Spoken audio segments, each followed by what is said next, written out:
हवे प्रजननं वेयसु दशवीरकुं सर्वगणकुं सुतये आत्मसनि प्रजासनि पशुसनि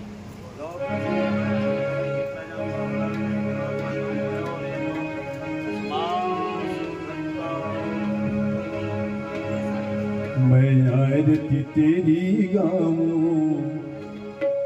हे कुंज बिहारी। मैं आरती तेरी गाऊं हे कुंज बिहारी। मैं आरती तेरी गाऊं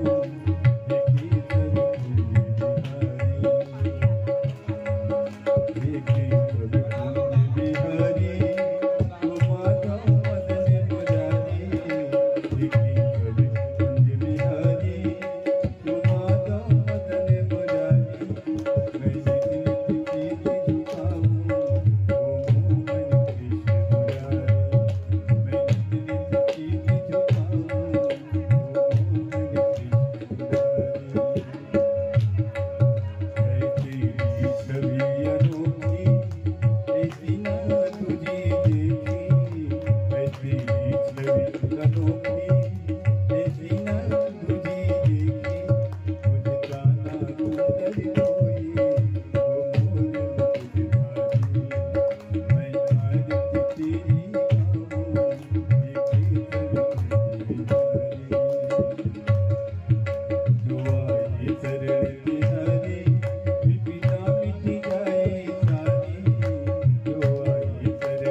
करुणावतारं संसारसारं भुजगेन्द्रहारं सदा वसन्तं हृदयारविन्दे भवं भवानी सहितं नमामि। भवं भवानी सहितं नमामि। वृन्दारमाला तुलितालकायै माला शेखरायै दिव्यंबरायै च दिगंबराय नमः शिवायै च नमः शिवाय। त्वमेव माता च पिता त्वमेव त्वमेव बन्धुश्च सखा त्वमेव त्वमेव विद्या द्रविणं त्वमेव त्वमेव सर्वं मम देव देव त्वमेव सर्वं मम देव देव। ये तीर्थानि प्रचरन्ति त्रिकाहतानि खङ्गिणाः ते काकुंसहस्रयोजने वधन्वानि तन्मसि पुरुषाय विद्महे महादेवाय धीमहि तन्नो रुद्रः प्रचोदयात्। हरिः ओम्। नन्दनन्दनाय विद्महे वासुदेवाय धीमहि तन्नो पुष्पाणि यथाकालो भवानि च पुष्पाञ्जलिर्मया दत्तं गृहाणां परमेश्वर। ॐ भगवत्पाद पुरुषोत्तमाय नमः। पुष्पाञ्जलिं समर्पयामि। बोले वृंदावन बिहारी लाल की जय। श्रीमद्भागवत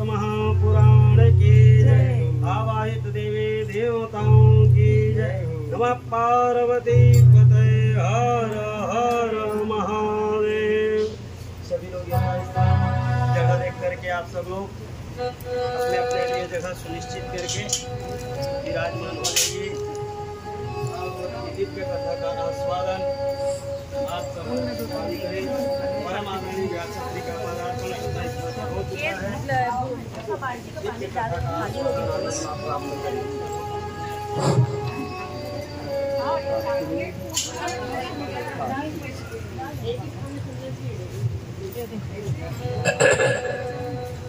श्रीदानंद रूपाय विश्वोत्पत्त्यादि हेतवे तापत्रय विनाशाय श्रीकृष्णाय वयं नुमः। नारायणं नमस्कृत्य नरं चैव नरोत्तमं देवीं सरस्वतीं व्यासं ततो जयमुदीरये। शङ्करं शङ्कराचार्यं केशवं वादरायणिं सूत्रभाष्य कृतौ वन्दे भगवन्तौ पुनः पुनः। श्रीनारायणसमारम्भा श्रीशङ्कराचार्यमध्यमाम् अस्मदाचार्यपर्यन्तां वन्दे गुरुं परम्पराम्।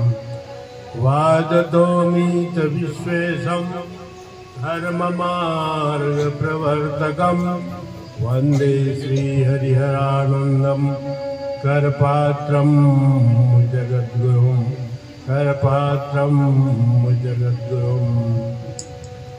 श्री राम जय राम जय जय राम। श्री राम जय राम श्री राम जय राम जय जय राम।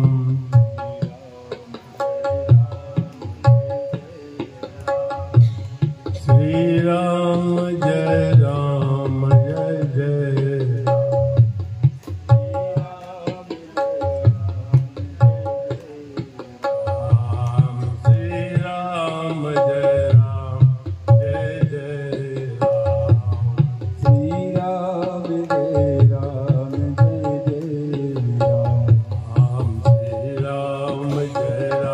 गीत नाम से जन्म लेकर के समुद्र को मतवाया।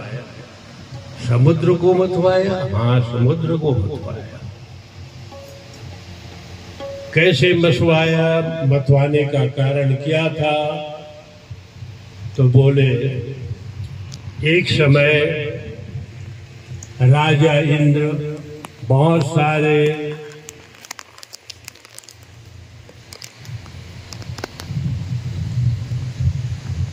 सखियों के साथ जंगल में मधुपान कर रहे थे और उधर से दुर्वासा ऋषि आ पहुंचे। देखा, प्रणाम किया, आशीर्वाद दी और प्रसन्नता से दुर्वासा जी ने ठाकुर जी के चढ़े हुए वनमाला को राजा के कंठ में लगा दिया। राजा प्रसन्न हुआ। जब ये राजा चल करके अमरावती को आए तो सामने ऐरावत नाम करके हाथी बंधा हुआ था। हाथी ने देखा स्वामी को सुंड हिलाने लगा तो उठा करके वही माला हाथी के सिर में रख दिया। हाथी क्या है? अहंकार है। अहंकार के सिर में प्रसाद को धर दिया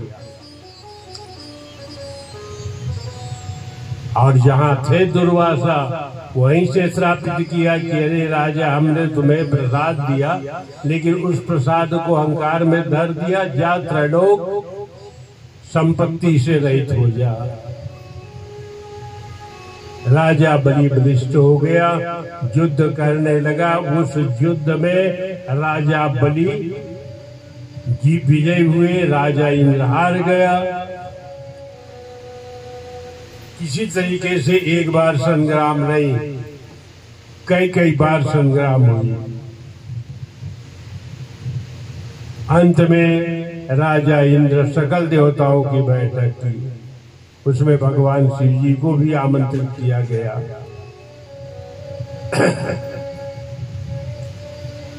कहा कि राजा बलि को जीतने के लिए हमें क्या चाहिए,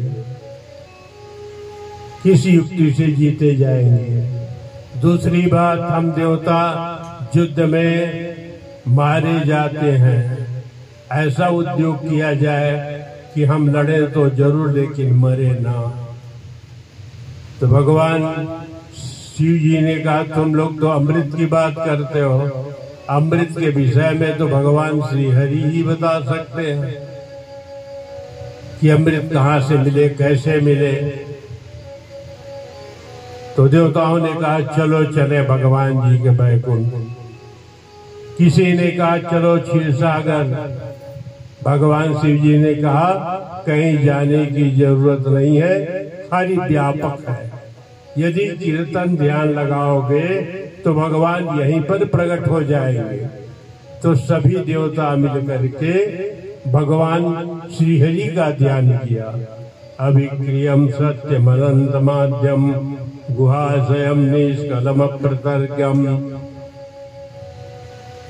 तो भगवान प्रकट हो गए और प्रकट होकर के देवताओं से कहा कि भैया बात क्या है, किस लिए याद किए हो। तो राजा इंद्र अग्र होकर के सकल कथा बताते कहा कि हम देवासुर संग्राम करते हैं लेकिन मारे जाते हैं। ऐसी कोई युक्ति हो, हम लड़े तो जरूर, मरे तो जरूर, लेकिन ऐसे ना मरे। हम अजर अमर रहे। कहे अमृत की बात कर रहे हो, तो ये अमृत कहाँ से मिले, कैसे मिले। कहे प्रभु आप ही बता सकते हो। तो भगवान जी ने कहा अमृत तो समुद्र मंथन से प्राप्त होगी। कहा ठीक है। तो समुद्र मंथने के लिए दोनों पार्टी को मिलन करना पड़ेगा। पहले दैत्यों से मेल करो। कहा अच्छी बात है। चल करके देवता इंद्रादि राजा बलि से मेल किए। कहे कि ऐसी ऐसी बात है, हम आखिर भाई ही भाई हैं और जब लड़ते हैं ना तो एक दूसरे के शस्त्र से मारे जाते हैं। ऐसी युक्ति किया जाए कि हम लड़े लेकिन मरे ना। चलो समुद्र का हम मंथन करें, अमृत निकाले। का अच्छी बात है। देवता और दैत्य दोनों सम्मेलन में सम्मिलित हो गए। भगवान अजीत जी के सानिध्य में समुद्र का मंथन आरंभ हुआ। मंदराचल पर्वत को लाया गया। वासुकी नाग की रस्सी लाई गई। मंदराचल पर्वत में वासुकी नाग को लपेटा गया। अब समुद्र मंथन का नंबर जब आए तो देवता मुख के तरफ, दैत्य पुंछ के तरफ। नारद जी ने कहा इसमें तो देवताओं की दुर्दशा है। चल करके दैत्य मंडली से कहा उन लोगों को देवता और तुम लोगों को दैत्य क्यों कहते, मालूम अकल होनी चाहिए। देवता कितने चतुर है, ज्ञान इंद्री के तरफ पकड़े हुए हैं और तुम लोग अपवित्र इंद्री की ओर पकड़े हुए हो। जब समुद्र मंथन में मल मूत्र छोड़ेगा ये नाग तो सबके मुख में आएगा। इससे भला तो ये है कि तुम लोग मुख के तरफ जाओ। कहा ठीक है। मुख के तरफ दैत्य हो गए, पुंछ के तरफ देवता हो गए। समुद्र का मंथन जब आरंभ हुआ तो भगवान श्री हरि के जयकारा से जय बोलो भगवान विष्णु की जय बोलो, जय बोलो भगवान विष्णु की जय बोलो, जय बोलो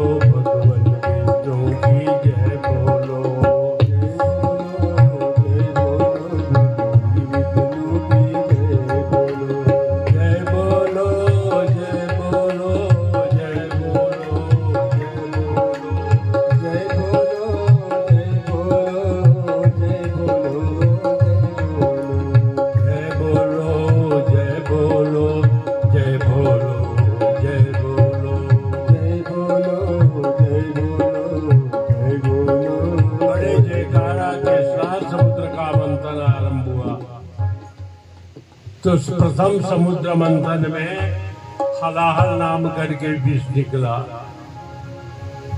भगवान श्री हरि ने कहा ये विष है,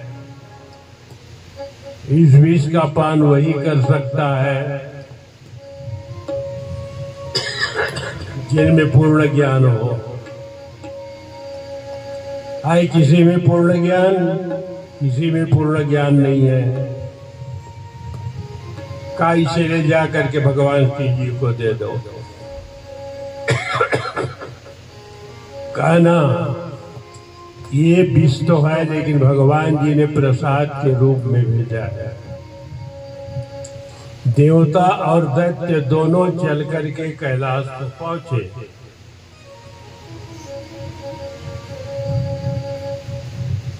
कैलाश पहुंच करके देवता और दैत्य दोनों ने कहा समुद्र मंथन का कार्यक्रम चल रहा है जगत गुरु। वहां से पहले हलाहल नाम करके विष निकला। भगवान श्री हरि ने आपके लिए ये हलाहल प्रसाद के रूप में भेजा है। भगवान श्री जी मन ही मन हंसे और कहा हलाहल है और प्रसाद भी है और श्री हरि ने भेजा है, अच्छी बात है।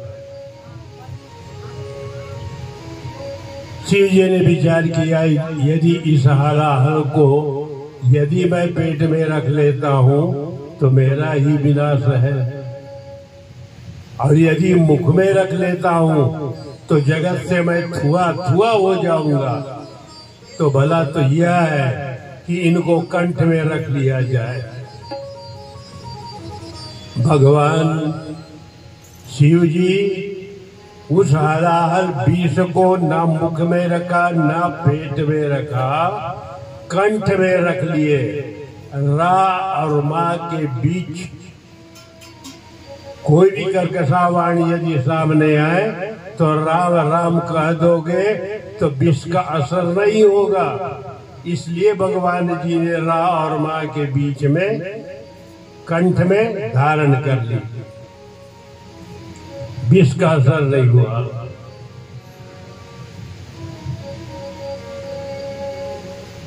इतने में देवता दैत्य ने कहा कि जगत गुरु चलिए ना आप भी समुद्र मंथन में। तो भगवान जी ने कहा अच्छी बात है, चलो हम चलते हैं। देवता दैत्य भगवान श्री जी को आगे लेकर के जहाँ समुद्र मंथन का कार्यक्रम चल रहा था वहां ले जा करके दिखाए कि ऐसा ऐसा कार्यक्रम हो रहा है। वहां भगवान श्री जी ने कोलाहल देखा। कोलाहल खूब मचा हुआ है, अच्छा नहीं लगा भगवान जी को। तो ध्यान लगा लिए, ध्यान लगाए क्या समाधि में हो गए। ऐसे भगवान शिव जी सम्मिलित हुए समुद्र मंथन में।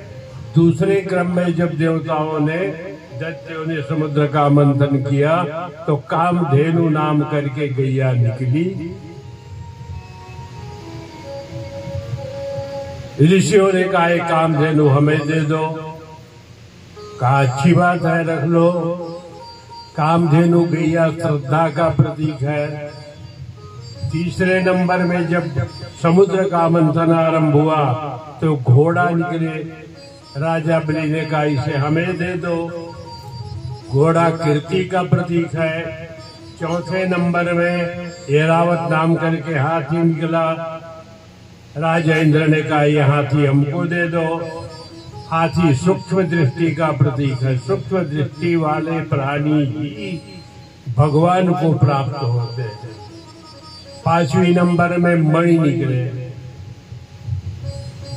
मणि को भगवान श्री हरि के कंठ में डाल दिए गए। मणि शुद्ध मन का प्रतीक है। भगवान को कभी भी शुद्ध मन ही अर्पण करने चाहिए। छठे नंबर पर अप्सरा, रंभा नाम करके अप्सरा, स्वर्गीय मनुष्य ने उसे रख लिया। सातवीं क्रम पर लक्ष्मी निकलने की कथा है। लक्ष्मी जब प्रकट हुई तो सब लोग दौड़ गए, पैसा किसको नहीं चाहिए भैया।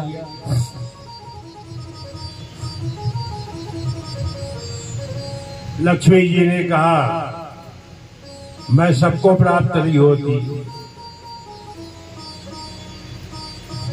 मुझे जो ब्याहे। नारद जी ने कहा, हाँ विवाह आपका हो जाएगा। लक्ष्मी जी ने फिर प्रश्न रखा, मेरी विवाह के पहले मेरी बहन दरिद्रता है, उनकी विवाह पहले हो। कोई करने वाला है? तो कोई तैयार नहीं हुआ। एक उद्दालक नाम करके ऋषि थे, ब्राह्मण थे, उन्होंने स्वीकार किया कि मैं लक्ष्मी से, दरिद्रा से विवाह करूंगा। दरिद्रा से विवाह हो जाने के बाद लक्ष्मी जी ने भगवान श्रीहरि के कंठ में जयमाला दी, दोनों का विवाह संपन्न हुआ। ऐसे भगवान श्रीहरि के माध्यम से लक्ष्मी इंद्र को मिला, देवताओं को मिला, मृत्युलोक में मनुष्यों को मिला, सारी लक्ष्मी बटने लग गई। इसी तरीके से 8वें क्रम में शंख निकलने की कथा है। शंख जब निकले तो भगवान विष्णु के हाथ में दे दिए। शंख क्या है? नाद है। हंसो हंसा, हंसो हंसा, ये जीव जप रहा है, दे ही शंख है। इस शंख को परमात्मा के हाथों हाथ अर्पण कर देना है। इस तरीके से 9 नंबर पर धनुष निकलने की कथा है। धनुष पवित्र था, भगवान शिव जी को धनुष दिए गए। धनुष है क्या? आचार और विचार। आचार और विचार भगवान शिव जी के पवित्र थे, इसलिए धनुष दिया गया। 10वें नंबर में कल्प वृक्ष निकलने की कथा है। कल्प वृक्ष राजा इंद्र ने रख लिया। 11वें नंबर में चंद्रमा के निकलने की कथा है। चंद्रमा को भगवान शिव जी के माथे में धर दिया गया। चंद्रमा निर्मल ज्ञान का प्रतीक है। जिनके पास ज्ञान होता है उसे ही निर्मल ज्ञान प्रदान की जाती है। 12वें नंबर पर मदिरा निकले। पीने के लिए दैत्य लोग टूट पड़े, हम पिएंगे, हम पिएंगे, हम पिएंगे। भगवान श्री हरि ने कहा, समुद्र मंथन भी एक ही यज्ञ है, यज्ञ में इनका पान नहीं किए जाते। रख दो, धर दो, बाद पीना जब यज्ञ की समाप्ति हो जाए। तो कहा ठीक है। तो एक कथा में तो पी लेने की है, दूसरी कथा में धर देने की है।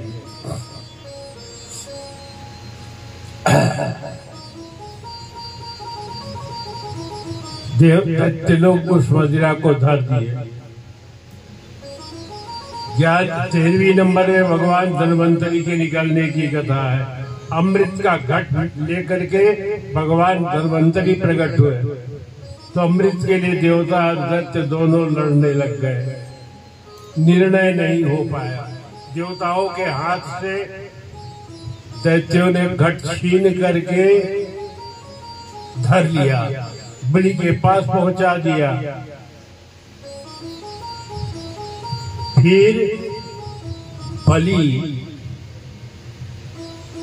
के हाथ से राजा इंद्र घट को लेकर के अमरावती में धर दिया, जहां नागवल्ली था, जहां एरावत नाम करके हाथी बंधता था, वहां लेकर के रख दिया।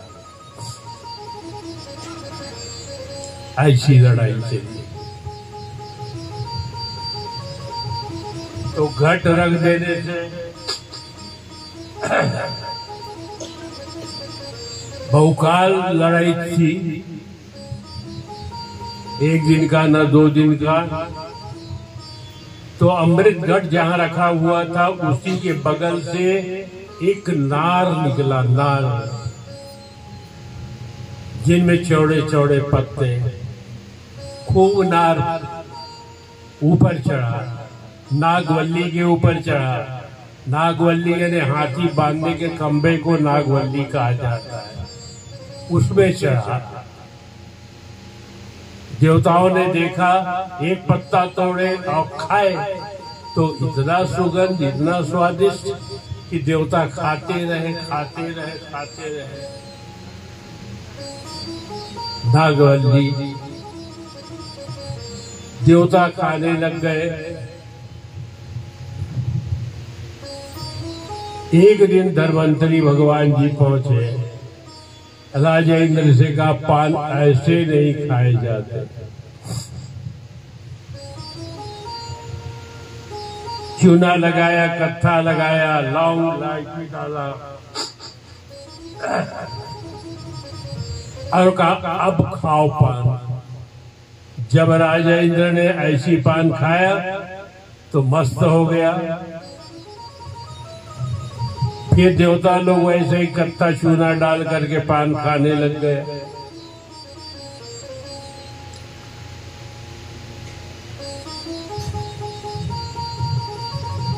ऐसे धन्वंतरी जी ने उसी पान के डंगाली को लेकर के मृत्यु लोक में आए तो कई प्रकार के पान हो गए। यहाँ के लोग खूब पान खाने लगे, लेकिन पान खाने से तेज बढ़ने लग गया, तमोगुण बढ़ने लग गया।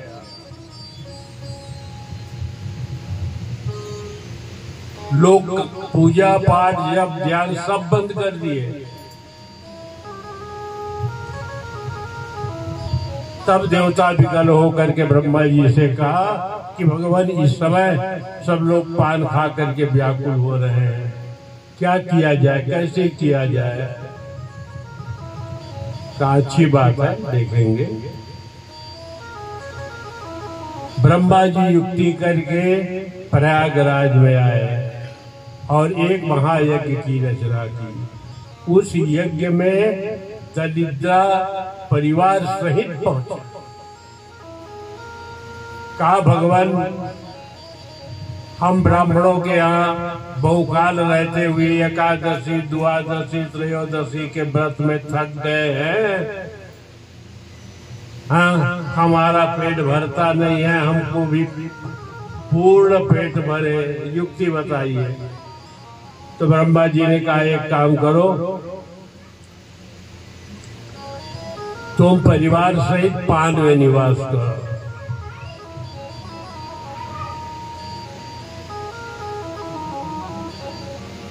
पान के अग्रभाग को और मूल भाग को काटे जाते हैं, बगैर काटे पान नहीं खाए जाते।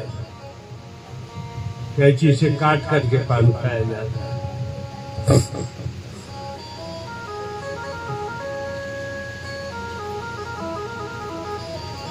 तुम परिवार से निवास करो जी, तेरा काम बन जाएगा। तो लोग पान खाते गए, पुरखते गए, हाँ, उससे दरिद्रता का पूर्ण पेट भरने लग गया, पूर्ण पुष्ट होने लगा। इस तरीके से पान खाने और नहीं खाने में दोनों में दोष है। ब्रह्मचारियों को, विष्णु धर्मावलंबियों को, वैदिक ब्राह्मणों को पान नहीं खाने का आदेश है। तो इस प्रकार से अमृत घट के नीचे से पान की उत्पत्ति हुई। अमृत घट के लिए जब दोनों लड़ने लगे, देवता और दैत्य, तो भगवान जी समुद्र से ही मोहिनी रूप धारण करके प्रकट हुए और प्रकट होकर के छम छम करते जब आगे बढ़े तो राजा बलि भी वाह वाह कहने लगे, कैसी मूर्ति है, कहाँ की मूर्ति है। भगवान को देख करके राजा बलि ने कहा, हम आखिर भाई भाई हैं, दोनों लड़ रहे हैं इस अमृत घट के लिए, आप बंटवारा कर दो तो अच्छी बात है। कहा जिन जिन वस्तुओं का बंटवारा नहीं हुआ है वो हमारे हाथ में रख दो।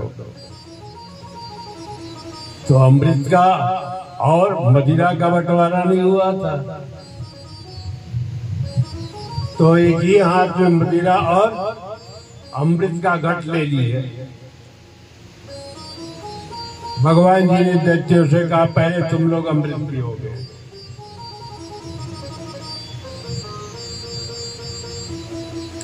उत्तर मुंह करके बैठ जाओ। देवताओं से कहा तुम लोग पूरब मुंह करके बैठ जाओ। पहले भगवान जी ने दैत्यों को मदिरा देते गए, एक एक चम्मच एक एक चम्मच निकालते गए, देते। सब लोग पीते गए, जय माता जय माता जय माता। लेकिन सबसे आखिरी पंक्ति में बैठा हुआ राहु ग्रह था, उनको मालूम हो गया ये अमृत नहीं है, ये तो मदिरा है। वो कभी गया रहा होगा, रायपुर पी करके आया रहा होगा।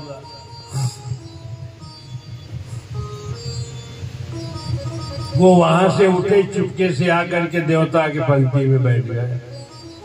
भगवान जी ने दैत्यों को मदिरा पिला करके अमृत का घट लिए, सभी देवताओं को देते देते देते देते।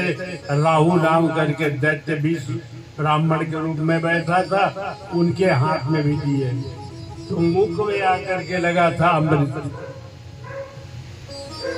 ठीक उसी समय सूर्य चंद्रमा ने दर्शा दिया, प्रकट कर दिया कि ये सुर नहीं है, ये तो असुर है।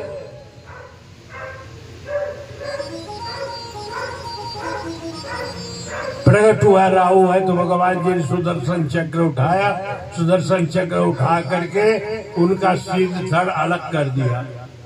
अब पिया है अमृत, सिर से राहु नाम करके ग्रह हो गया, धड़ से केतु नाम करके ग्रह हो गया। पहले 7 ग्रह था, बाद 2 ग्रह और हो गया, तो 7 2 9 हुए, 9 ग्रह हुए।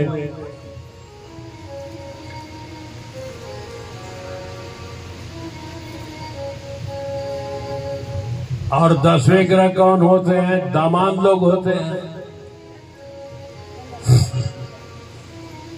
अरे भैया कथा चल रही है, बिटिया रानी को रहने दो अभी 2 दिन।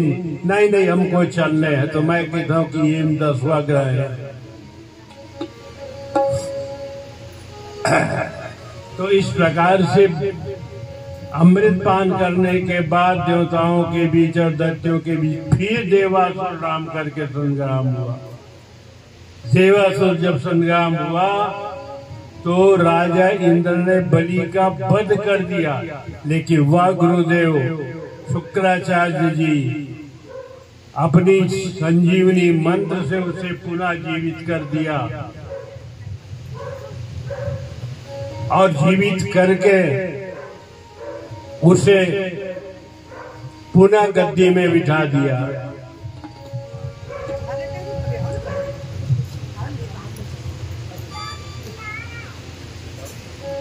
इसके आगे भगवान शिव जी समुद्र मंथन से कैलाश को गए। माता पार्वती जी ने पूछा कि समुद्र मंथन में क्या हुआ? कहा कुछ भी नहीं हुआ, और जो हुआ सब देखने वाले देखते रहे, हम तो समाधि में थे। भगवान जी समाधि में, लेकिन अन्य नारद जी ने बताया कि ऐसा ऐसा बात है, समुद्र मंथन भी ये निकला वो निकला, ये सब बताए।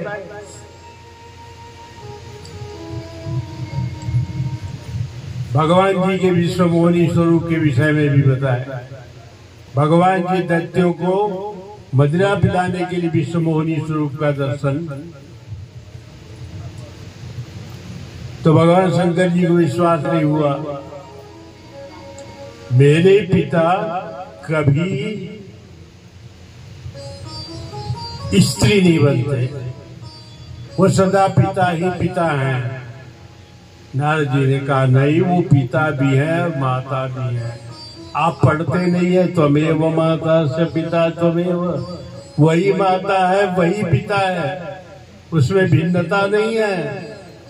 लेकिन ना माने, शिव जी पार्वती को लेकर के बैकुंठ गए, जाकर के समाधान हुआ, विश्वमोनी स्वरूप का दर्शन कराए। दर्शन करने के बाद उनको समाधान हुआ। तो जीवन समाधान का है, कहीं भी शंका ना रहे आपको, हर विषय का समाधान होनी चाहिए। ये है एक छोटी सी भजन, फिर आगे बढ़े।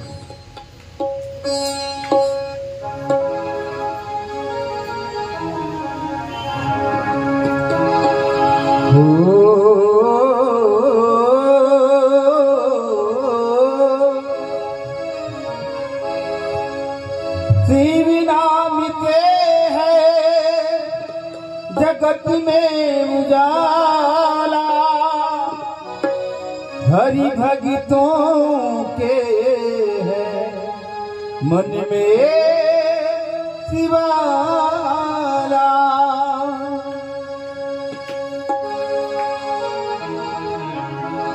हे शंभू बाबा मेरे भोलेनाथ, तीनों लोग में तू ही तू।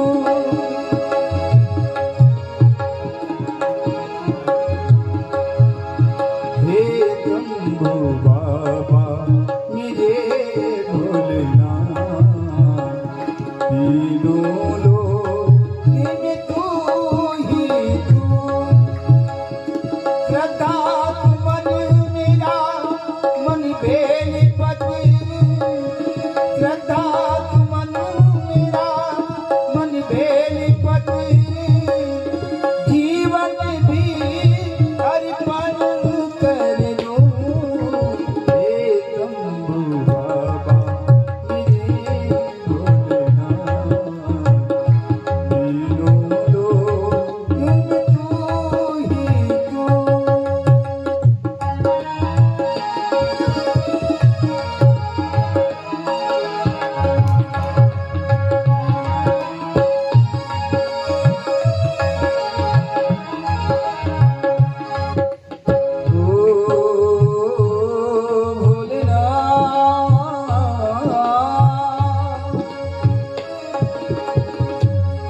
अंतर्यामी है तू, जग का स्वामी है तू, मेरे जीवन की अमृत कहानी है तू। तेरी प्रकृति अपार, तेरा पावन है द्वार, तेरी पूजा ही मेरा जीवन का आधार।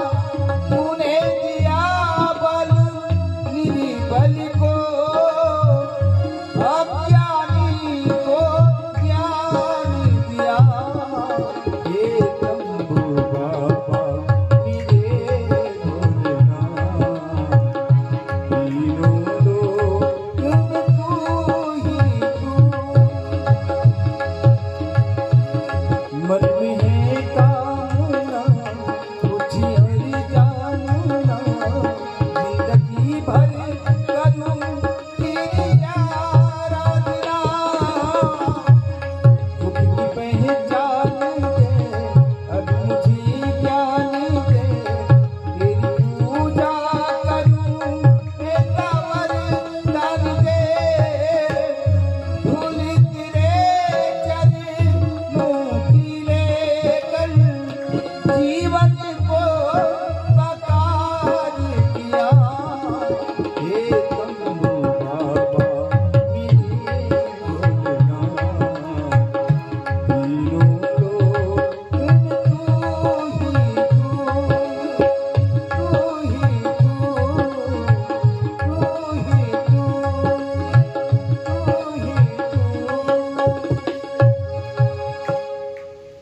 श्री सुखदेव जी कहते हैं कि राजन, समुद्र मंथन की कथा अध्यात्म संज्ञा से श्रवण कीजिए। समुद्र क्या है? तन ही समुद्र है। मन मंदराचल पर्वत है, वासुकी नाग विषय है, और रत्न विद्या है। रत्नों में कथा प्रधान है, तीन रत्न प्रधान है भागवत में और समुद्र मंथन में। प्रथम कामधेनु रत्न है, दूसरा अमृत, तीसरा लक्ष्मी। ये तीन ही रत्न है, बाकी कहने का रत्न है।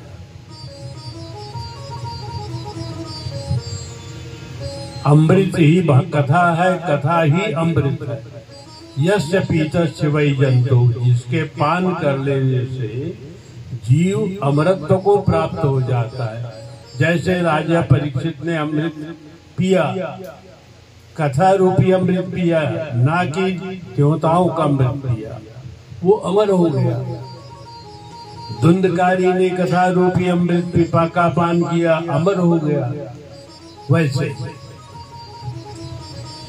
तो ये है समुद्र मंथन का कथा। इसके आगे है वामन चरित्र। राजा बलि संग्राम में मारा तो गया, लेकिन जीता नहीं गया इंद्र के द्वारा। त्रैलोक के शासक बन करके बैठा है। क्या किए जाए, कैसे किए जाए, कैसे ये जीते जाए। मन ही मन विचार करके ये देवता माता अदिति के पास पहुंचे। कश्यप जी के आश्रम कश्मीर पहुंचे। कश्यप जी के नाम से ही क्षेत्र का नाम कश्मीर पड़ा है। वहां चले और चल करके निवेदन किए कि हम देवता तो अमृत का फल प्राप्त कर लिए हैं, लेकिन राज्य प्राप्त नहीं किए हैं। राज्य तो हमारा आज भी पड़ा हुआ है ज्यों का त्यों। तो ऐसा युक्ति किया जाए कि उनको कल से जीता जाए और उनको पाताल भेजा जाए, हमको स्वर्ग। अपने अपने स्थान में रहने से प्राणी सुखी होता है। माता जी ने सबकी यथा विधि कथा सुनी और कहा अच्छी बात है, मैं एक तपस्या करती हूँ। कह करके उन लोगों को शांत किया और भगवान श्री हरि का दूध पी करके तपस्या आरंभ की। जय जय विष्णु चंद्र अवतार, जय जय विष्णु चंद्र अवतार, जय जय विष्णु चंद्र अवतार, जय जय विष्णु चंद्र अवतार, जय जय विष्णु चंद्र अवतार, जय जय विष्णु चंद्र अवतार। इसी तरीके से माता जी ने दिव्यतम 7 महीने तक तपस्या की। 7वें मास में माता अदिति के श्री विग्रह से वामन भगवान प्रकट हो गए। और जैसे ही भगवान वामन प्रकट हुए, वैसे ही भगवान वामन अंगुल के थे। भाद्रपद शुक्ल 12 को ही प्रकट हुए थे। भगवान वामन अंगुल के होते हैं और जीव 84 अंगुल के होते हैं। कभी समय लग जाए तो एकांत में धागा लेकर के नापना। 84 अंगुल का मनुष्य होता है और वामन अंगुल का भगवान होता है। जब कश्यप जी के यहाँ भगवान वामन का अवतार हुआ तो सब बधाई देने लगे। ऋषि मुनि ऋषिकाएं सब टोटल। लेकिन ऐसे वामन जी के बाल लीला की कथा नहीं है। इसलिए नहीं है कि जन्म से वो 7 वर्ष के थे, तो बाल लीला की कथा कहाँ से?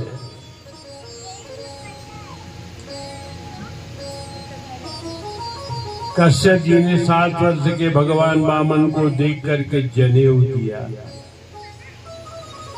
7 वर्ष में ब्राह्मण के लड़कों का व्रतबंध हो जाने चाहिए, ना हो तो 8 में, 9 में, 10 में। अंतिम 16 वर्ष से अधिक का कोई प्रमाण नहीं है।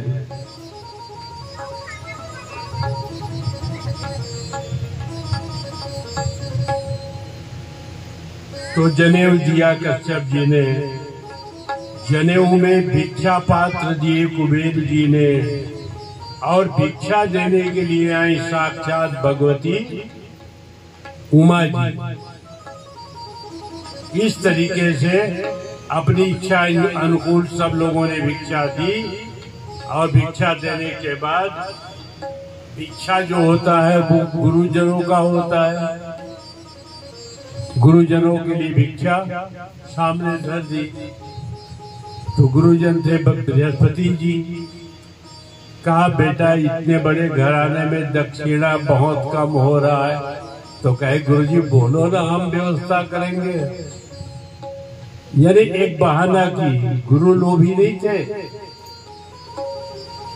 इस समय भी कहीं कोई क्षेत्र में मजबूत जजमान है तो बताओ। तो बृहस्पति जी ने कहा मजबूत जजमान है हमारे राजा बलि। भृगु कक्ष क्षेत्र नदी, नर्मदा और सागर के संगम में यज्ञ कर रहा है। तो कहा ठीक है, हम वहीं जाकर के भिक्षा लेकर के आपको दक्षिणा दे देंगे। ऐसे कह करके कपिल पावन जी माता के चरण छुए और दूसरे दिन भिक्षाटन के लिए निकल गए नर्मदा के कछार। राजा बलि ने देखा, प्रमुदिता यजमान हो प्रमुदिता। यजमान ने देखा छोटा सा ब्राह्मण का लड़का छत्र लगाया हुआ आ रहा है। शुक्राचार्य जी यज्ञ का अपना प्रकरण आरंभ कर रहे थे। कहा गुरुदेव जरा रुकिए, कोई ब्राह्मण आ रहा है। ऐसा लगता है कि बगैर बुलाए ब्राह्मण है। यज्ञ में बगैर बुलाए ब्राह्मण पहुंच जाए तो जान लो यज्ञ सफल हो गया। यजमाना प्रमुदिता दर्शनीय मनोरम।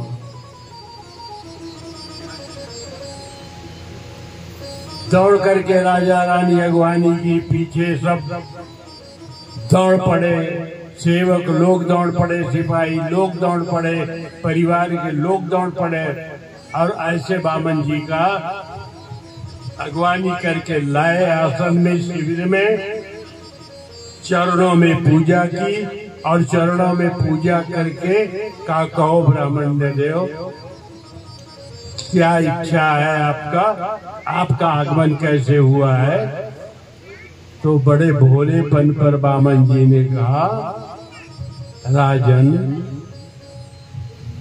मैं एक गरीब ब्राह्मण हूँ, मैं भी चाहता हूँ कि मेरी भी भूमि हो और उस भूमि में मैं भी यज्ञ करूँ, लेकिन मेरे पास भूमि नहीं है। सारी भूमि तो तुम्हारी है, तो कितना भूमि लेना चाहता है? 1 एकड़, 2 एकड़, 10 एकड़, बोलो। एक जनपद कितना लेना चाहता है? तो बड़े भोलेपन पर उन्होंने कहा कि पदानि त्रीणि दैत्येन्द्र सम्मितानि पदा ममा। मेरे पैर के समानांतर 3 पग पृथ्वी चाहिए। तो जरा बलि हंसे। एक तो छोटी सी मूर्ति, छोटा सा पैर और 3 पग पृथ्वी लेकर के करेगा क्या? कहा प्रभु ये 3 पग पृथ्वी लेकर के करोगे क्या? कहा इतने में मेरा गुंजाइश है, 3 पग पृथ्वी ही चाहिए। अधिक पृथ्वी लेने से लोग की प्रवृत्तियां बढ़ती है। तो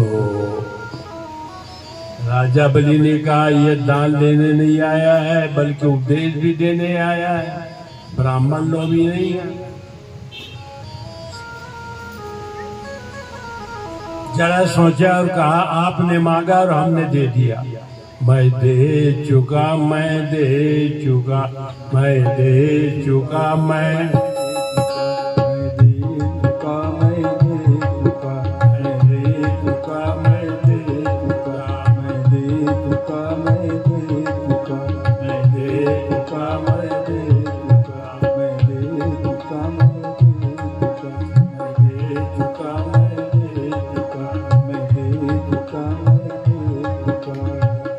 आपने कहा और मैंने दे दिया। इतने में जैसे ही वाग्दान हुआ कि शुक्राचार्य जी उनके गुरुदेव जी आ गए।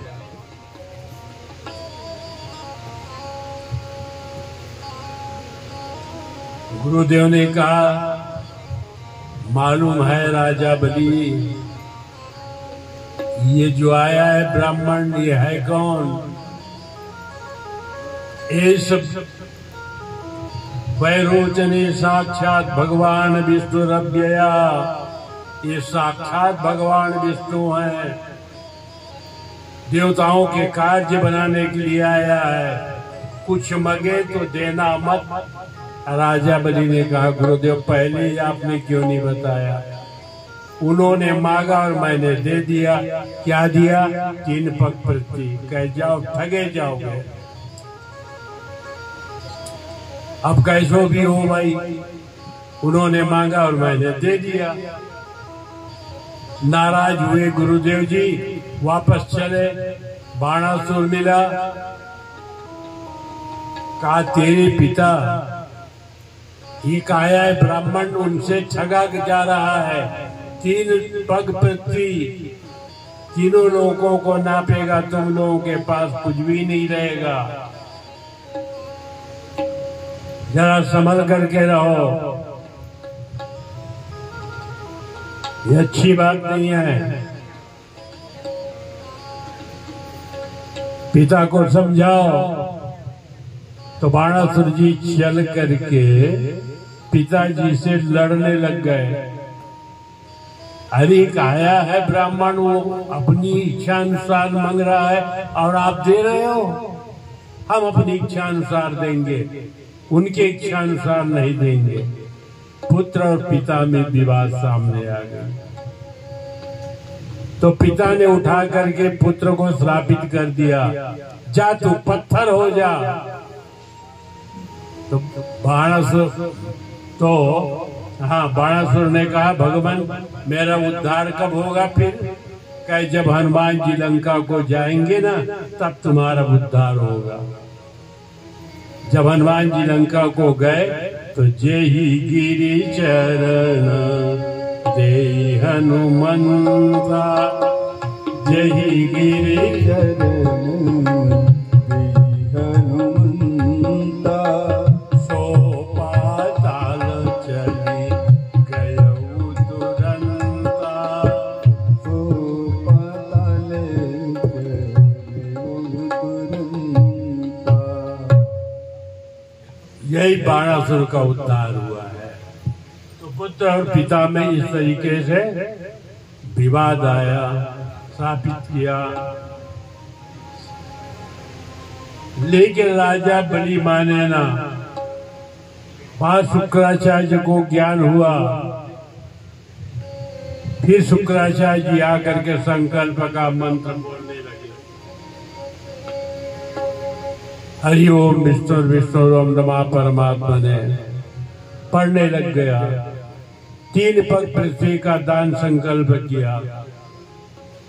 पूर्ण हो जाने के बाद राजा बलि ने कहा, भगवान नाप दीजिए। कहा ठीक है, आंख बंद कर लो राजा रानी, हम नाप रहे हैं। राजा रानी अक्षत पुष्प लेकर के आंख बंद किए। देखते ही देखते वो भगवान वामन इतने बड़े हो गए, पग पाताल शीश अजधामा, पग पाताल अजधामा, पग पाताल शीश अज, पग पाताल अजधामा, पग पाताल और शीश अजधाम विराट रूप में हो गए। कहे राजन बोलो कहां से नापे हैं? नेत्र खोलो, देखा विराट, एक पग स्वर्गलोक, दूसरा पाताल और ये तीसरा भूलोक तो भगवान के अगल बगल कमर पट्टी में आकर के समाहित हो गए, कुछ भी नहीं बचा। भगवान वामन ने कहा दान देकर के दान पूर्ण नहीं करना, यानी अपराध है, तो अपराधी मत बनो, दान पूर्ण करो। 3 पग पृथ्वी का दान संकल्प किया है, नहीं तो ये कह दो कि हम दान नहीं देंगे, दे रहा है फिर भी मरना है, और नहीं दे रहा है फिर भी मरना है। जीव को भगवान किस प्रकार से कैसे परीक्षा देते हैं। तो विद्यावती रानी ने कहा अभी तो 2 पग पृथ्वी नापे हैं प्रभु आप, तीसरा पग पृथ्वी है अपने पास है। भगवान जी ने कहा कहाँ है तेरे पास? पृथ्वी तो नाप में चली गई। कहा आपने गीता में लिखा है कि इदं शरीरम कौन्तेय क्षेत्र मिथ्या विधीयते, मनुष्य का देह भी एक क्षेत्र है, तो आप उठो राजा बलि के माथे को नापो। भगवान जी ने कहा हम ही ठगे गए, छोटे से रूप लेकर के भगवान जी राजा बलि के माथे को नापा, डायरेक्ट ब्रह्म संबंध हुआ, राजा धन्य हो गया।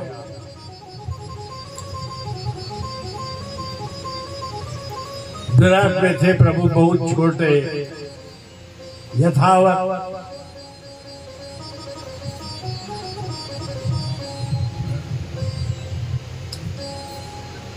कहा हम परीक्षार्थ तेरे पास पहुंचे थे राजा बलि, परीक्षा में तुम पास हुए हो। रानी साहिबा की ओर देखते हुए भगवान वामन ने कहा रानी सुनो, हम तो ब्राह्मण आदमी हैं, घूमने वाले ब्राह्मण हैं, हम ये संपत्ति लेकर के करेंगे क्या? ये संपत्ति उठा करके हम आपको देते हैं, आप लोग राज्य भोगो। तो विद्यावती ने कहा प्रभु आपकी भिक्षा हम नहीं लेंगे, आप कब से दानी हुए हो? हाँ पहले ये तो बताओ कब से दानी हुए हो? हम भिक्षा मंगने वालों का भिक्षा नहीं खाएंगे, भीख मंगने का भीखन कहीं है, स्वीकार नहीं की। तो भगवान जी ने कहा एक काम करो, ये स्वर्ग छोड़ो, छोड़ करके पाताल चलो और सूतल चलो, सूतल, और पाताल में सूतल में तुम्हारा अधिकार रहेगा, स्वर्ग में देवताओं का अधिकार रहेगा। निर्णय भगवान जी ने कर दी। पैर खींच करके रखो, भगवान की तरफ पैर नहीं किए जाते हैं।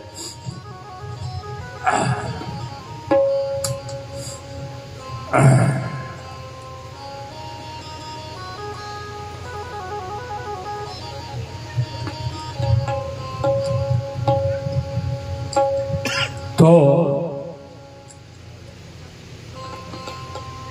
भगवान जी ने इंद्र का अमरावती दिलवाया। यज्ञ पूर्णाहुति के बाद बलि को पाताल रसातल वगैरह सब दिलवाया गया। नीचे उनका निवास हुआ, यथावत निवास हो गया, सब सुखी हो गए। इस तरीके से बलि चरित्र का कथा है। बलि चरित्र में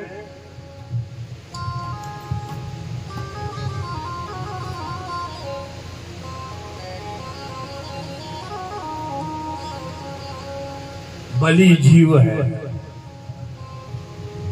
रानी बुद्धि है और भगवान वामन परमात्मा है।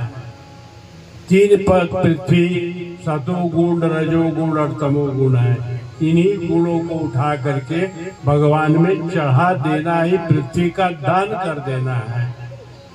इस तरीके से आगे बढ़ी एक छोटी सी भजन के बाद।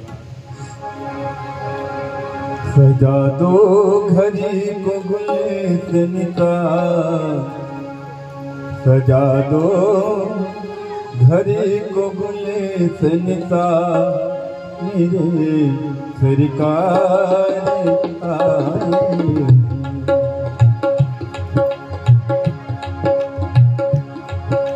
सजा दो घड़ी को गुलशन का,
इसके आगे श्री सुखदेव जी महाराज राजा परीक्षित से सूर्यवंश पर परमात्मा के विविध अवतार की कथा कही, जिसमें राम अवतार की प्रधानता है।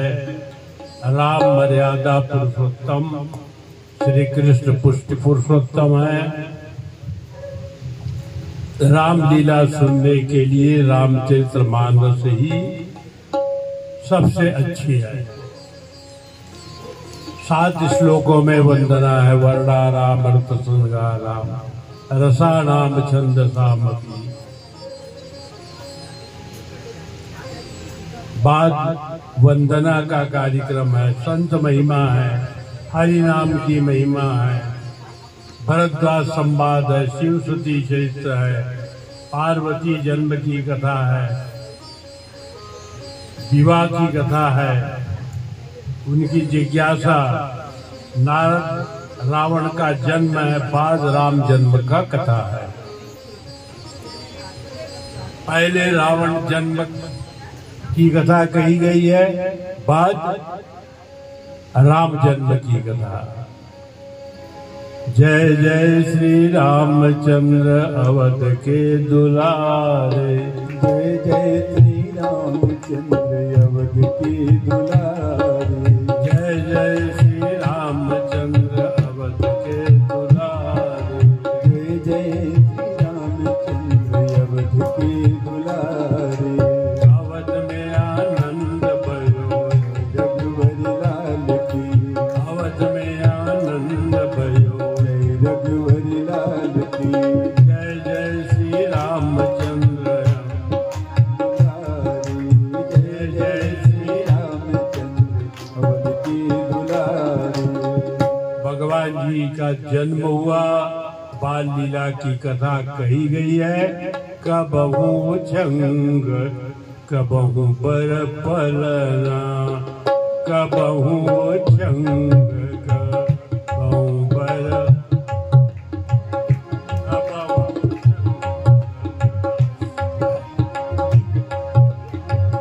श्री राम जय राम जय जय राम।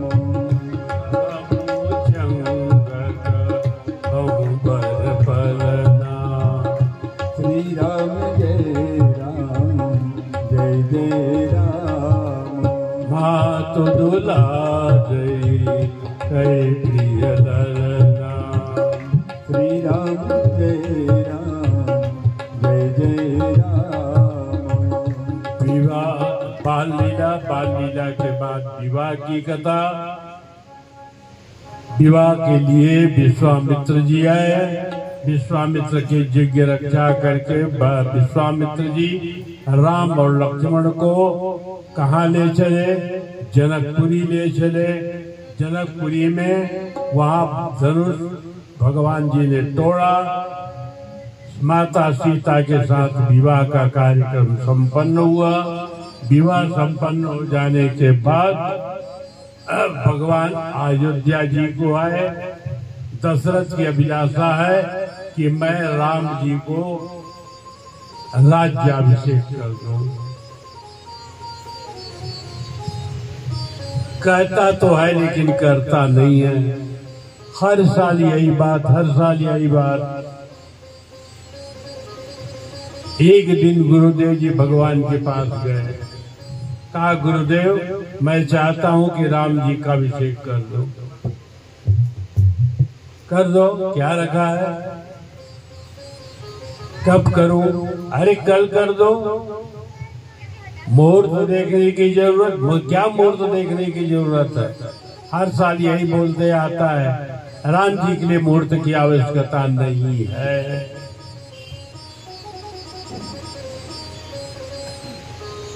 कह करके उनको राजभवन के लिए प्रेरित किया। राजा चल करके सभा मंडल में आए और घोषणा किए कि कल प्रातः मैं राम जी को अभिषेक करूंगा। सबने स्वागत की, सबने तालियां बजाई। बढ़िया। इसी तरीके से खबर मिली मंथरा को कि राजा दशरथ राम जी को अभिषेक करने वाले हैं। तो उन्होंने अपनी 7.5 का भाव दिखाया। कैकेयी से कहा, उल्टा पुल्टा पाठ पढ़ाई। कौशल्या अपनी ओर से लड़के को राज्याभिषेक कर रही है, तुम अपने लड़के के लिए कुछ प्रयास नहीं कर रही हो। कैकेयी ने डांटने के लिए तो डांटा, लेकिन होनी के वश में था।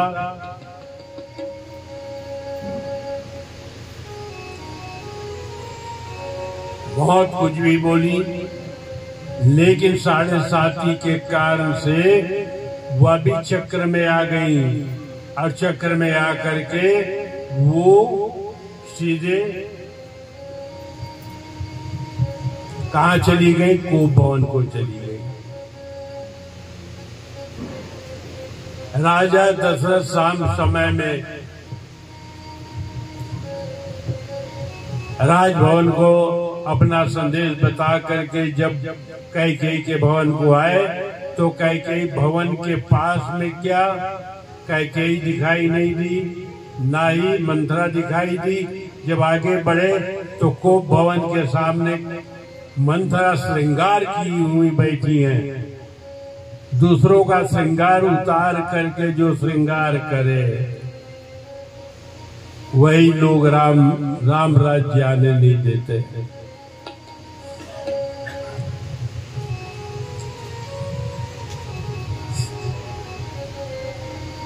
राजा दशरथ जी ने पूछा, कैकेयी है कहाँ? कोप भवन में।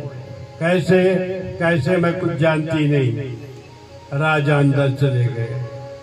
जा करके देखा तो पड़ी हुई है जमीन में। चल करके राजा ने कहा कि हे तो रानी निशानी, आपके निशाने का कारण क्या है? तो 7.5 मंत्रा के द्वारा पढ़ाई गई थी। कहा ठीक है, मैं भरत जी को ही राज्याभिषेक कर दूंगा, इसमें कोई आपत्ति नहीं।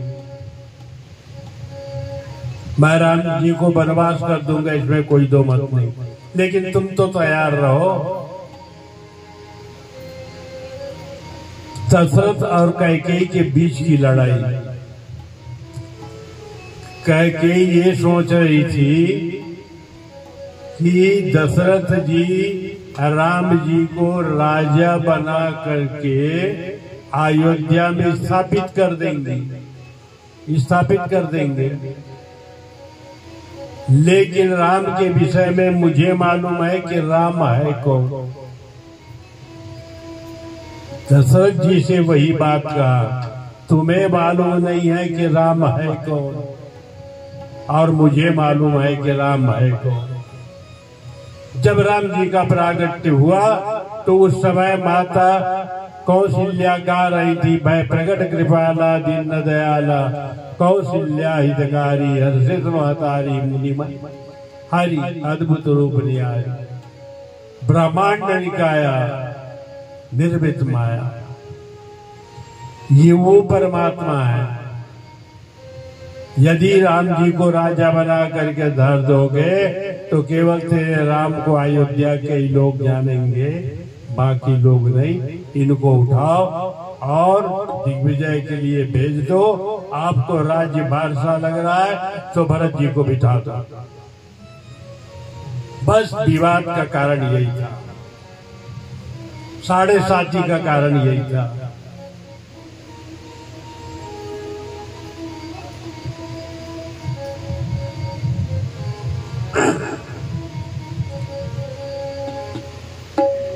तो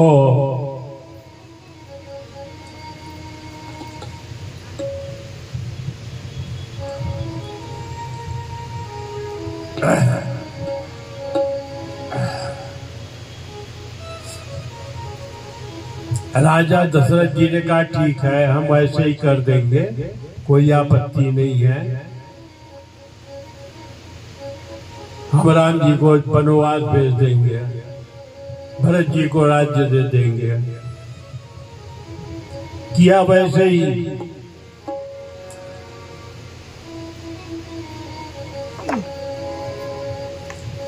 राम जी को बुलाया गया, कहा बेटा तुम दिग्विजय के लिए जाओ भारत भूमि।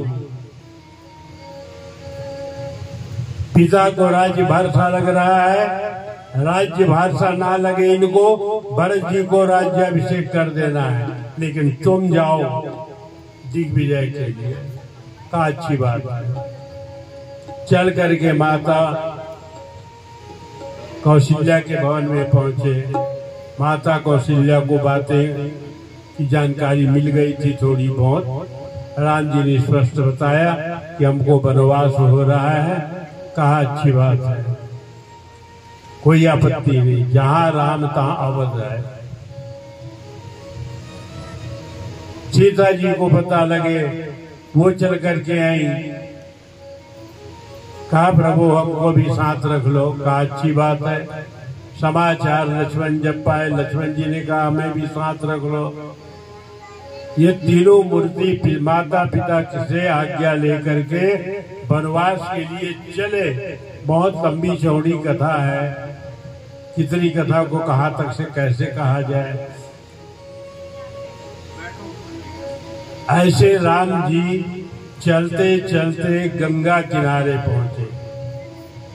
गंगा किनारे से ही राम का दिग्विजय शुरू होता है। एक नीच निखात केवट को हृदय से लगाकर इस तरीके से चित्रकूट में भगवान का निवास होता है। 13 वर्ष तक से भगवान जी रहे चित्रकूट में। और जैसे ही चतुर्दश वर्ष आरंभ हुआ कि चित्रकूट से आगे चलते हुए भगवान जी दक्षिण दिशा को चले। दक्षिण दिशा में सीता जी का हरण हुआ रावण के द्वारा। पता लगाने के लिए हनुमान जी गए। सीता जी का पता चला। राम जी चल करके सेना समेत लंका में पधारे और लंका के राजा रावण का नाश करके सीता जी को लाए। ये राम कथा बहुत लंबी चौड़ी है। सीता राम सीता राम सीता राम सीता राम सीता राम सीता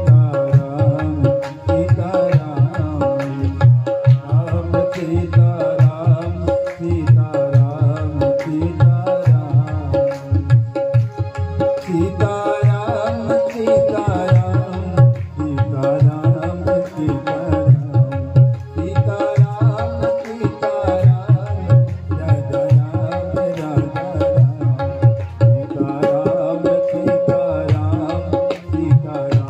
सीता राम सीता राम सीता राम सीता इस तरीके से रामलीला की कथा है। रावण के कारण राम का अवतरण हुआ था और कंस के कारण भगवान श्री कृष्ण का अवतरण हुआ। बाजे बाजे रे बधाई मैया तेरो अंगना, बाजे बाजे रे बधाई मैया तेरो अंगना, बाजे बाजे रे बधाई मैया तेरो अंगना, बाजे बाजे रे बधाई मैया तुझे अंगना हो मैया तुझे अंगना, तेरो अंगना हो मैया तेरो अंगना, बाजे बाजे बधाई मैया तेरो अंगना, बाजे बाजे बधाई मैया तेरो अंगना, बाजे बाजे बधाई मैया तुझे अंगना। गोकुल में भगवान जी का अवतरण हुआ, जन्मोत्सव खूब मनाया गया। जन्मोत्सव में भाग लेने के लिए सकल देवी देवता आए। बढ़िया उत्साह के साथ जन्मोत्सव मनाया गया। अष्टमी तिथि को भगवान श्री कृष्ण का जन्म हुआ। अष्टमी के बाद नवमी, दसवीं, एकादशी, द्वादशी, द्वादशी तिथि को भगवान श्री जी कैलाश से गोकुल आए। चलो भगवान का अवतरण हो गया है, हम भी दर्शन कर ले करके। तो साधु के भेष में आए, संतों के साथ आए, अलग जगाने लगे। शंकर भयंकर भयंकर गोकुल पधारे। इतनी भीड़ थी कि उनको उस दिन दर्शन ना मिले। तब भगवान शिव जी सीधे कहाँ चले गए? जमुना नदी के किनारे। जमुना नदी के किनारे चल करके एक छोटी सी कुटिया बनाई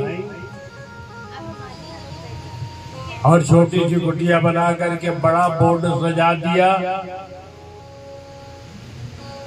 हिमालयन ज्योतिषी ब्रैकेट में डाल दिया बस्तर बैगा।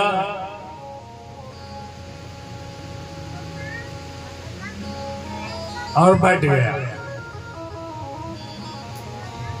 जैसे ही भगवान शिव जी वापस हुए वैसे ही भगवान श्री कृष्ण का रोना आरंभ हो गया। किसी से भगवान कंट्रोल ही नहीं होता है। रात यूं ही बीत गया। किसका नजर लग गया, क्या हुआ, कैसे हुआ, फूक करो, झाड़ करो, ठीक नहीं हुआ। तब किसी गोपांगना ने बताई कि एक हिमालयन ज्योतिषी आया है, बस्तर बह गया है, जरा उनसे दिखाओ। तो चल करके यशोमती माता जमुना नदी के किनारे पहुंची और कहा, बाबा हमारे यहाँ एक लड़के का जन्म हुआ है और वो कल से रो रहा है 12 बजे से, क्या किए जाए, कैसे किए जाए, जरा कुछ भभूत वगैरह दे दो, फूक झाड़ कर दो। भगवान जी ने कहा, अच्छी बात है, हम चलेंगे। त्रिशूल लिया, डमरू लिया और जब चले तो चलते ही गोकुल द्वार में अलग जगाना आरंभ किया। शंकर भयंकर प्रलयंकर कालहर कंटकर दुखर रुकर हर हर महादेव।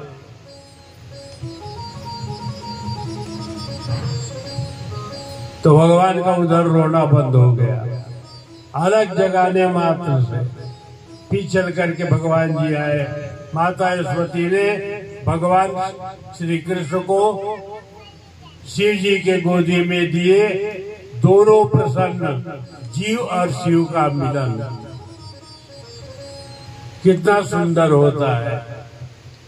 भगवान श्री कृष्ण परमात्मा है और शिव जीव है, दोनों का मिलन बड़ा मधुर। बहुत देर तक से भगवान जी गोदी में लिए रहे, बात पल्ले में पड़ाए और फिर वैसे ही वापस हुए। इस तरीके से द्वादशी तिथि को शंकर जी कहाँ आए, गोकुल आए। ये कथा कही गई है और इसी कथा के साथ आज का कथा पर विराम होता है। कल पूतनावत से अंतिम कथा होगी रास महोत्सव। बार बार वृंदावन बिहारी लाल की जय।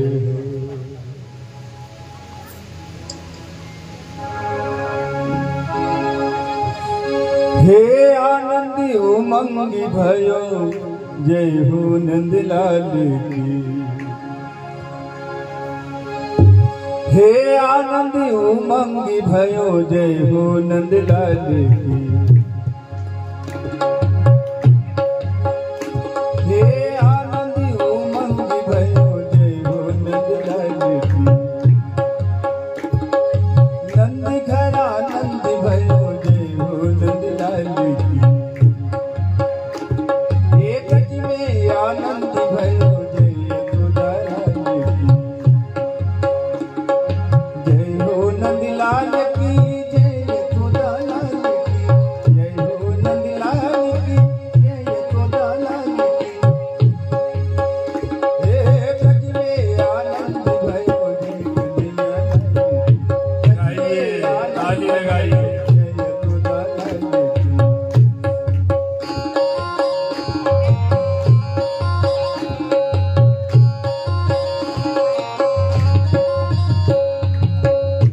ब्रह्मांड की अधिपति लाल की।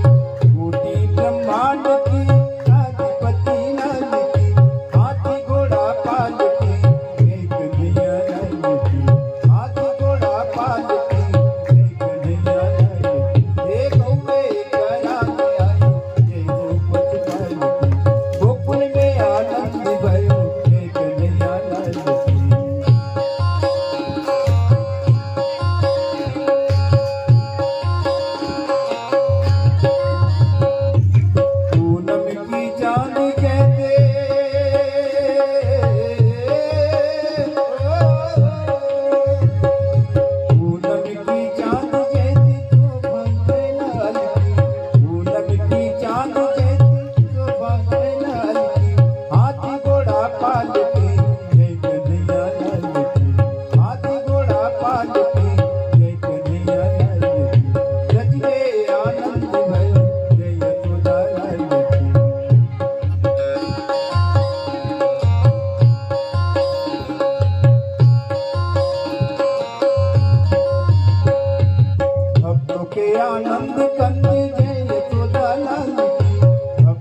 आनंद कंद जय यशोदा लाल की, हाथी घोड़ा पाल की जय कन्हैया लाल की, हाथी घोड़ा पाल की जय कन्हैया लाल की, सच में आनंद भयो जय कन्हैया लाल की, सच में आनंद भयो जय कन्हैया लाल की, हे आनंद उमंग भयो जय कन्हैया लाल की।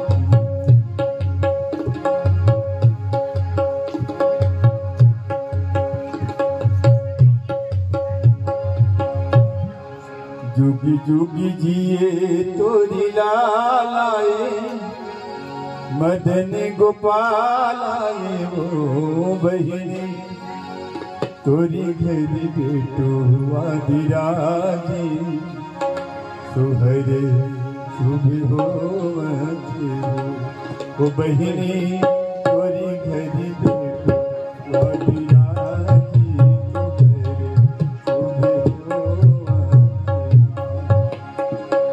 जुगी जुगी जिए तोरी लालाए, मदन गोपालाए, मदन गोपालाए वो बहिनी, तोरी घर बेटो आदिराजी, सोहरे शुभ हो वो बहिनी।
सब आरती उतारो मेरे लालन की, सब आरती उतारो,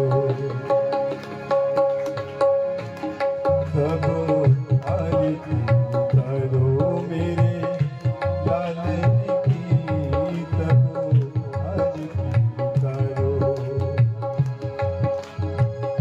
आरती उतारो सब लालन की, आरती उतारो मेरे लालन की, सब आरती उतारो मेरे लालन की, सब आरती उतारो,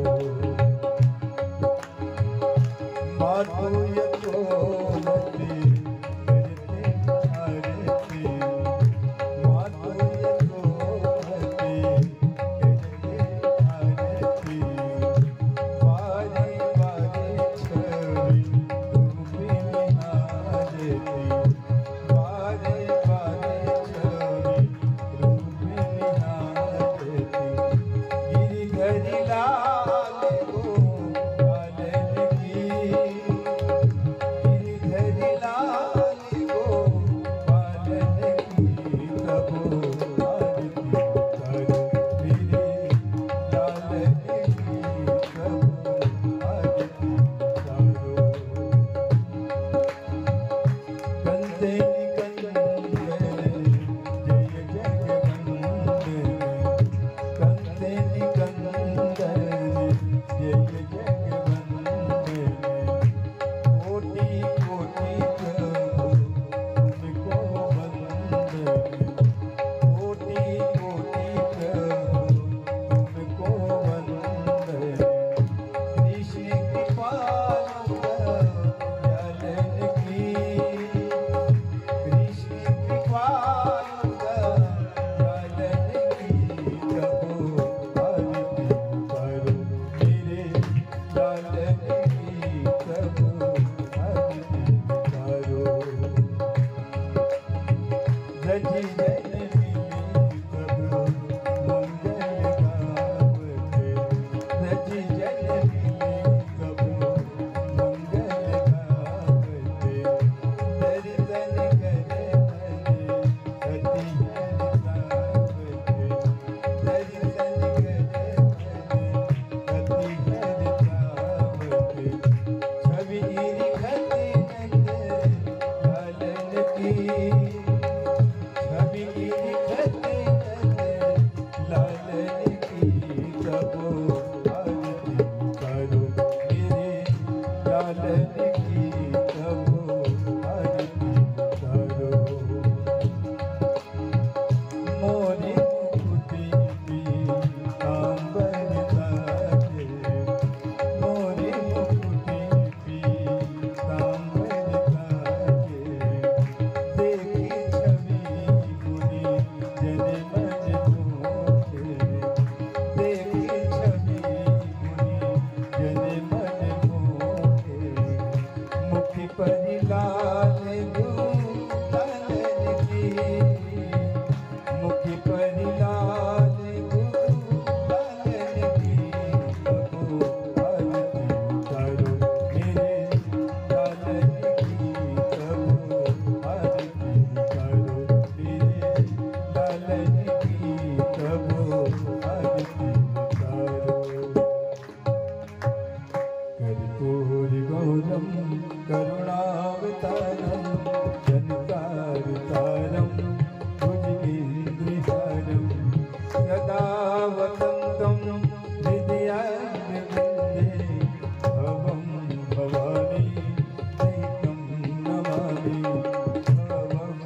गुंशत्रयोजने वधन्वानि तन्मसि सतास्याथं परिदयत्रि सप्तसमिधाः कृताः देवादित्यनन्तन्वान अवदनं पुरुषं यह प्रार्थना है भूलो न मैं नाम कभी तुम्हारा निष्काम हो के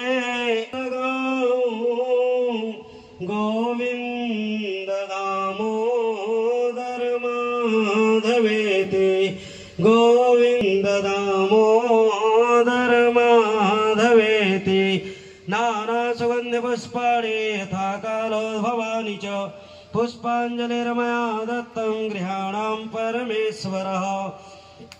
ओम भूर्भुवः स्वः श्री पुराण पुरुषोत्तमाय नमः श्री बाल गोविंदाय नमः। मंत्र पुष्पांजलिं समर्पयामि। बोले बाल कृष्ण भगवान की, नंद के लाला की जय, श्री कृष्ण कन्हैया लाल की जय, श्री गोवर्धन नाथ की जय, श्री द्वारिकाधीश की जय। नमः पार्वती पतये हर हर महादेव।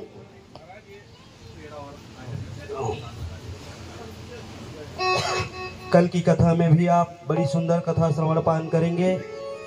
व्यासश्री के मुखारविंद से बाल लीला, गोवर्धन लीला की कथा में विश्राम आप सब लोग श्रवण पान करेंगे। आइए भजन का आनंद दाऊ जी के द्वारा मुखारविंद से श्रवण पान करते हैं।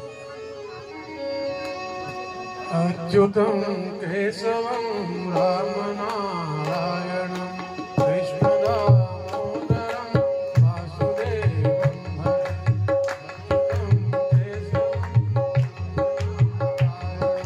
कृष्ण दामोदरं वासुदेवं हरे। श्रीधरं माधवं गोपिकावल्लभं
मेरी भवबाधा हरो राधा नागर सो जातन की झाई तो श्याम हरित द्युति हो। श्री राधे मेरी स्वामिनी, मैं राधा जू को दास। जन्म जन्म मोहि दीजिए, श्री वृंदावन को आस। मेरा मन माणिक गिरवी धरयो, मनमोहन के पास। प्रेम बाज इतना बड़ो, कि नहीं छूटन को आस। भक्ति भक्त भगवंत गुरु, चतुर नाम वपुए। इनके पद बंधन किए, तो नाशय विघ्न नहीं। बार बार हरि हरि कहे, एक बार हरिदास। अति प्रसन्न श्री लाडली, सदा विपिन को आस। जय जय श्री राधा रमण, जय जय नवल किशोर। जय गोपी जन चित चोर प्रभु, जय जय